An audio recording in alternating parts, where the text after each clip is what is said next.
Thank you so much. Welcome to my presentation, Bending Boundaries, Team Avatar's Lessons for Openness. And thank you so much for having me today as a presenter at the SUNY OER Summit. So I'm Charlene Martoni. I'm the librarian for the Behavioral Sciences and Open Knowledge at Georgia State University. And prior to this role, I worked at a couple of academic libraries in the SUNY system. And I'm also currently working as an adjunct lecturer at the University at Albany. And I'd like to give a shout out to my colleagues who contributed to this presentation.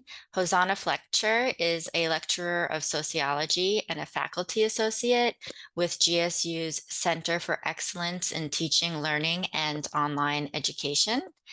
And Christina Gangwish is our business librarian, and Brooke Fry is one of our learning and engagement librarians.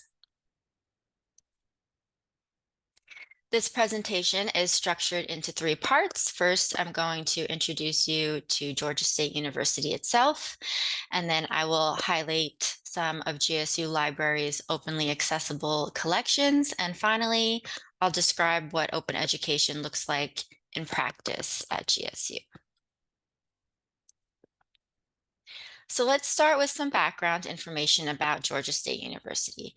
Like SUNY, GSU is part of a larger university system known as the University System of Georgia. And GSU itself was founded in 1913, and it's located in Atlanta, Georgia, at the heart of the South. And it has experienced rapid growth throughout the years. Significantly, there was a merger in 2016 that led to the addition of over 21,000 students across 6 campuses. And you can see from the map on this slide that our 6 campuses kind of create some physical boundaries for us. So our boundaries really do begin physically here. And like many SUNY students, our students at GSU come from a wide range of economic backgrounds. And so for some of our students, paying tuition and other fees can be challenging. And purchasing textbooks on top of that is an additional burden that they might not always be able to surmount. And in response to this issue that has been growing for some time, the Georgia State University Library has been formally involved in the open education movement since about 2014.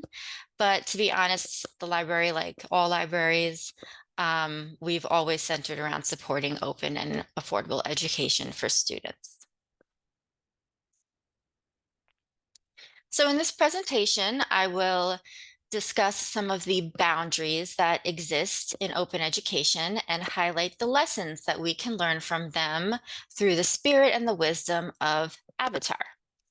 For those who aren't familiar, Avatar: The Last Airbender is an animated series that originally aired on Nickelodeon about 20 years ago or so.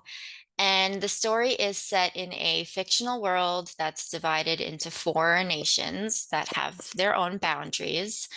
Each one is based on a classical element of water, earth, fire, or air.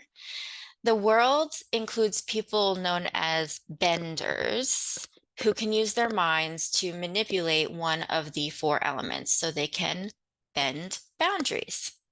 But the main character, Avatar Aang, is like a bridge between the worlds, as he is the only one who can actually bend all of the elements. And the show follows him on his journey to help restore balance in his world and peace along the side of his trusty group of friends. So social justice is one of the most prevalent themes throughout Avatar, and it's often presented in terms of teamwork and good citizenship, but the boundaries that exist between these nations slow their ability to unite for the good of all of the nations. One of the story's beloved spiritual leaders, Guru Patik, is quoted to say, "The greatest illusion of this world is the illusion of separation. Things you think are separate and different are actually one in the same."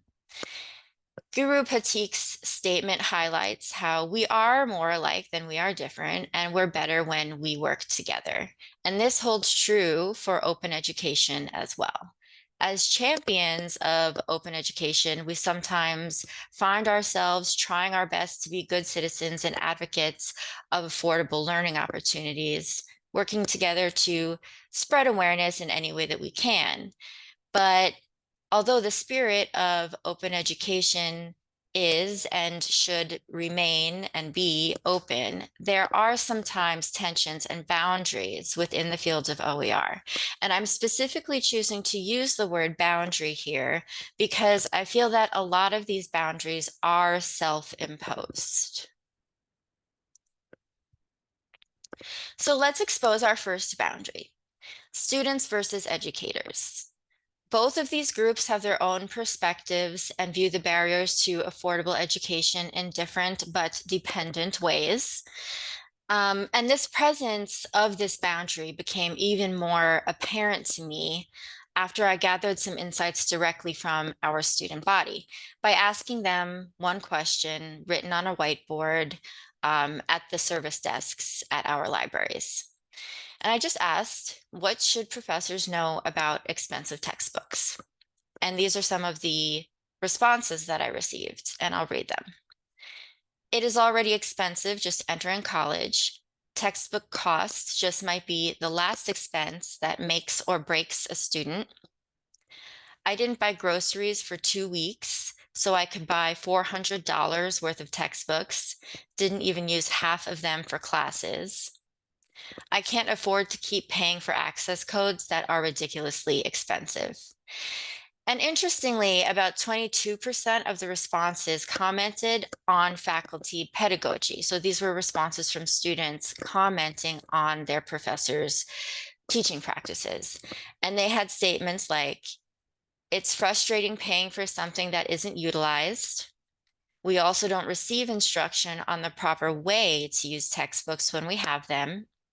And just because you're a professor doesn't mean you should make your own textbook and charge so much.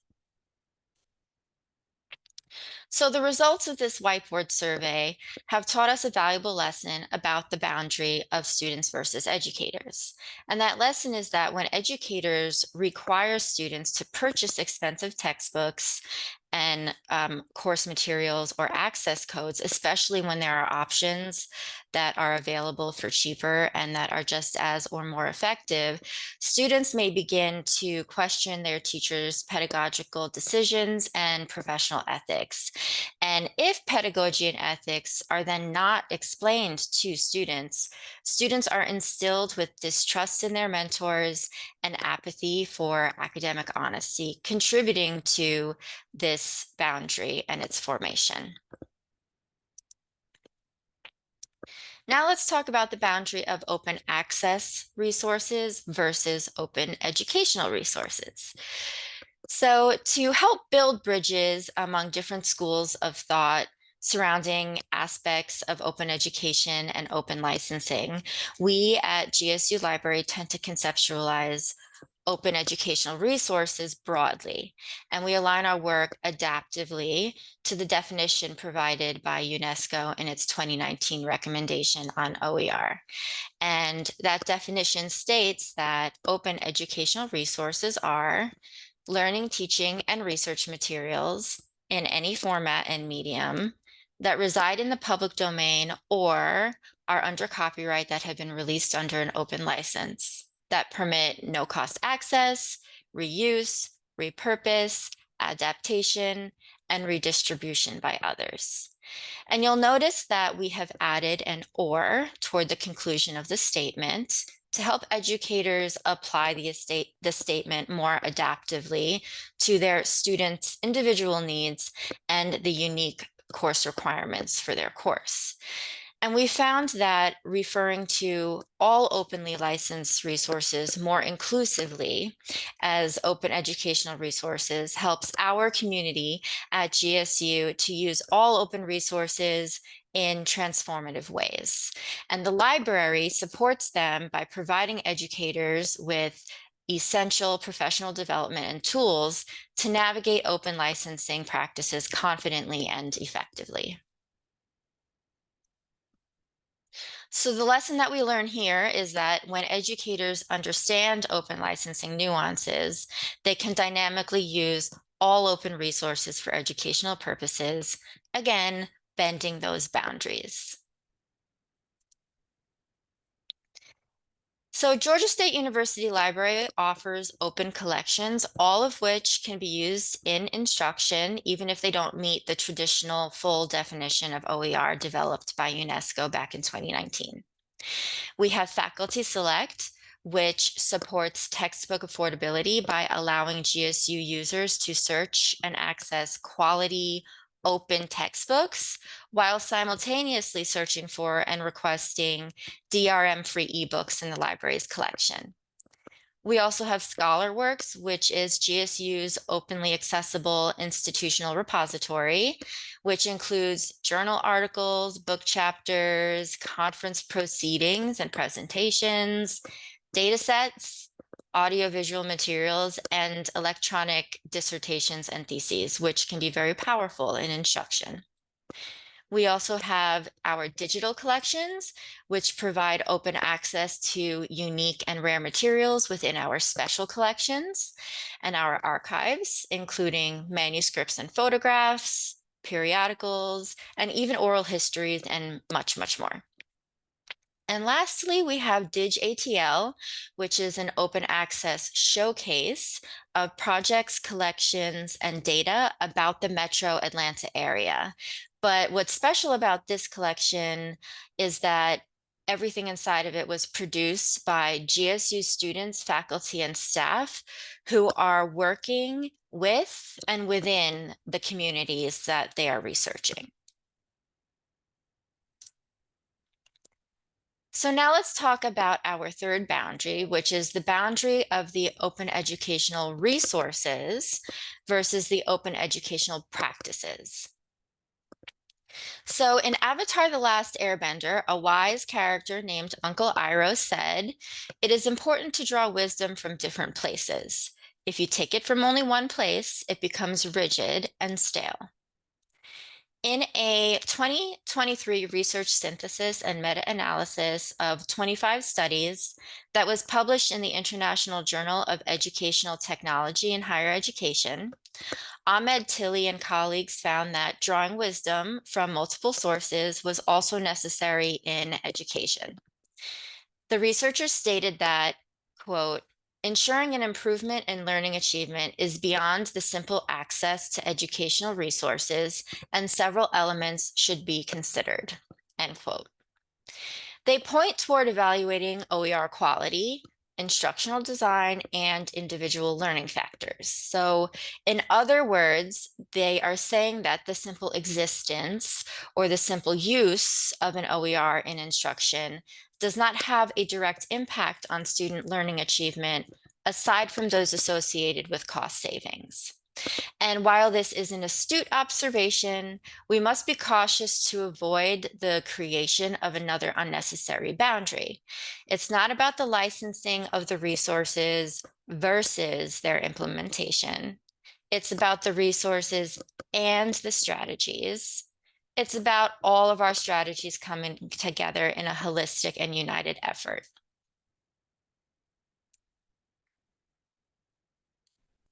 So the lesson that we learned from the boundary of the resources versus the practices is that a higher impact can be achieved by combining the use of open educational resources with the implementation of open educational practices and other high impact practices.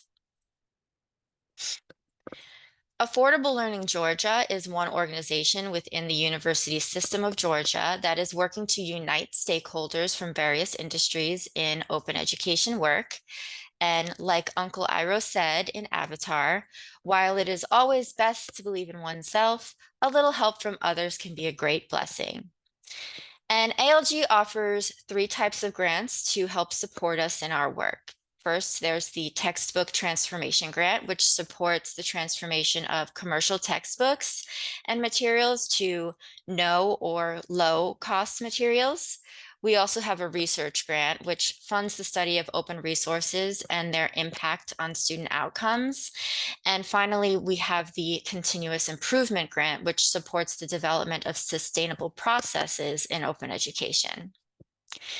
The University Library has also collaborated with faculty associates from the Center for Excellence in Teaching, Learning, and Online Education, or CETLO for short, to transform materials. For example, my colleague Laloria Kanata worked with Professor Centoria Johnson, a CETLO faculty associate, on several textbook transformation projects, which yielded major cost savings to students, increased enrollments, and improved student success.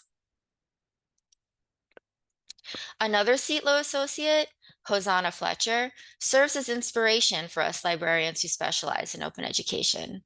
Hosanna started teaching at GSU in a part-time capacity, and like many people in her situation, she inherited a textbook that had been used by her predecessors. And this was a pretty pricey textbook. Hosanna, however, was a very practical educator, and she realized that most of the students in her course were first and second year students, and they were not sociology majors, nor were they intending to be sociology majors. She was teaching a sociology course. And she knew that they weren't really going to need to hold on to the book for their future careers. So it didn't take her very long to realize that she had the autonomy and the authority in her department to choose her own textbook. So she chose a slightly cheaper one that she could use to teach her first and second year students. It was a digital version to cut down on costs and to make it more accessibly available to students online. And she also allowed her students to use older or cheaper versions of the text because the content was mostly the same. The pages were maybe just a little bit different. And then when Hosanna became a full-time faculty member, she started to notice some patterns and hear some statements that really concerned her, despite her previous efforts to save her students some money. She had one student who was a single mom who told her that digital textbooks like the one that she had, which cost $75, was more than her weekly food budget for her and her child. She also had another student ask if they could use the free access code, which was a period of 14 days to complete all of the assignments for the course at one time. And finally, she had multiple students ask her at the midpoint of the semester to reopen assignments so that they could complete them because they finally received their financial aid and were now only able to purchase the textbooks at this midpoint of the semester. So Hosanna switched her book yet again.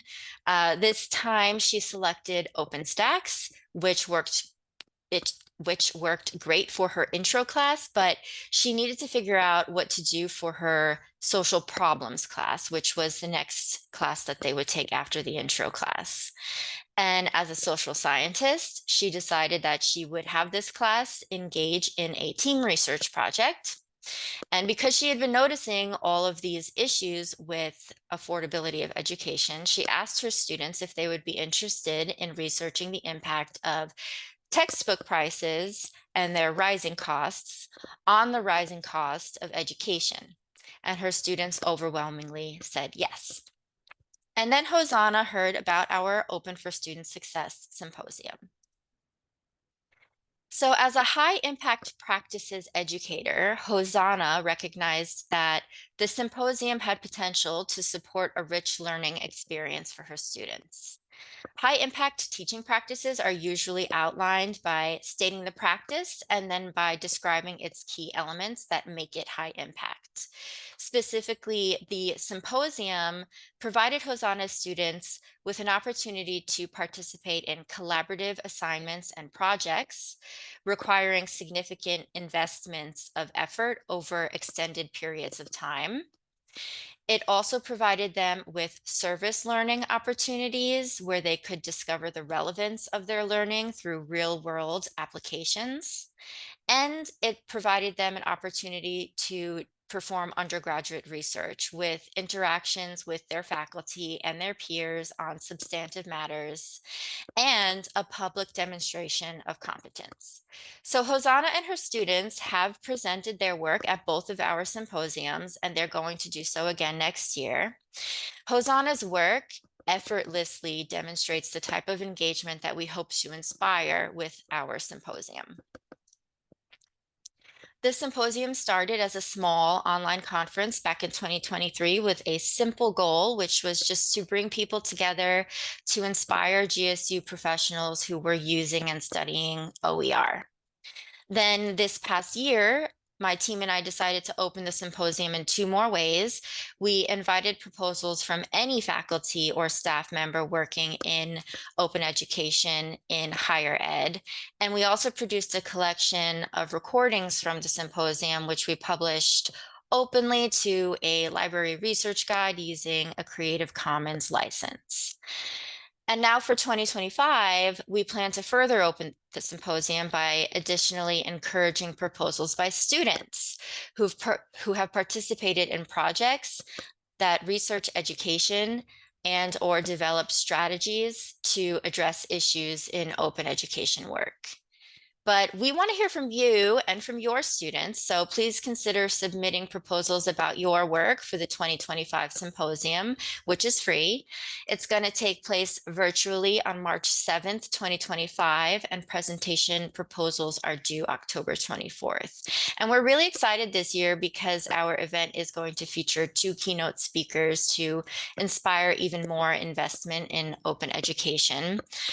We've got Paola Corti, who is the Open Education Community Manager at Spark Europe and also the project manager for MetID at the Polytechnic Institute of Milan in Italy. She's going to share how her work is breaking barriers in the open education movement by harnessing an international network of librarians. And then we also have Virginia Clinton Lizell, who is the Associate Professor of Education, Health, and Behavior with the College of Education and Human Development at the University of North Dakota. And she's going to be sharing findings of her recent research investigating perceptions of access codes on their impact on student success. So you can find more information, examples from previous years, and the submission form at the QR code or the link on this slide. If you have any thoughts or questions, or if you'd like to collaborate or just chat about anything open, please feel free to reach out to us. My email is displayed on this slide, cmartoni@gsu.edu. And you should note that this presentation was created with Slides Carnival and with openart.ai. And these are my references. And now I'm done. Thank you so much. Charlene, we have a comment from Corey Wilhelm in the chat. They said, thanks for sharing. I really like soliciting the student feedback on the whiteboards, powerful statements that our faculty should hear. Yes, I find that that activity gave me so many examples from the students to share with professors in all different contexts, whether it's a library context, a teaching context, or anything. And it really hits home to them when I share those kinds of statements with them. Thank you. Thank you so much, Charlene. That is pretty much it for the presentation. I will now pass it on to the next person. And we'll just wait here for the next presentation.